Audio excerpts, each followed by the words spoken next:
রয়েছি সিমলাতে। লাউড স্পিতি ট্যুরের আমাদের শেষ দিন।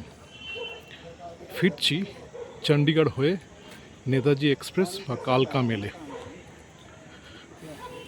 তুষারপাতের কারণে আমরা কাজা থেকে আর সামনে এগুতে পারিনি, আটকে গিয়েছিলাম।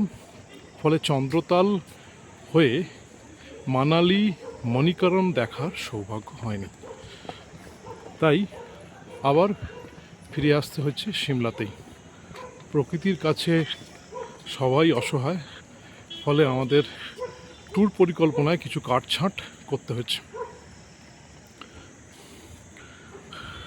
সিমলায় ফিরে আমরা বাড়িতে ফেরার রাস্তা ধরেছি, রাত্রে ট্রেন।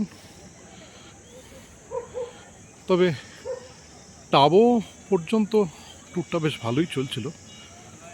হঠাৎ করে তুষারপাতের কারণে সামনে রাস্তা বন্ধ হয়ে যাওয়ার ফলে চন্দ্রতাল যাওয়ার সুযোগ হয়নি।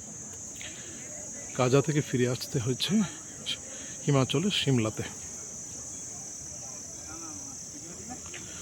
তবে এই ট্যুরের বাড়তি পাওনা তুষারপাত।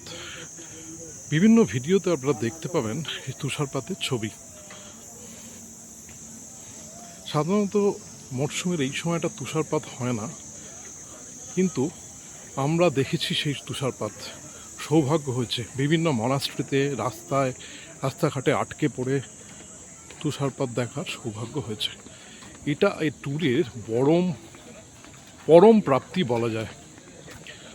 10 দিনের ট্যুরে একটা বাড়তি পাওনা, এক অন্য অনুভূতি। চারিদিকে সাদা বরফের স্তর। বিভিন্ন ভিডিওতেই সেই ছবি আমরা দেখাবো। দর্শক বন্ধুরা, আপনাদের ধন্যবাদ। ভিডিও বিস্তারিত আসছে বিভিন্ন পর্যায়ে।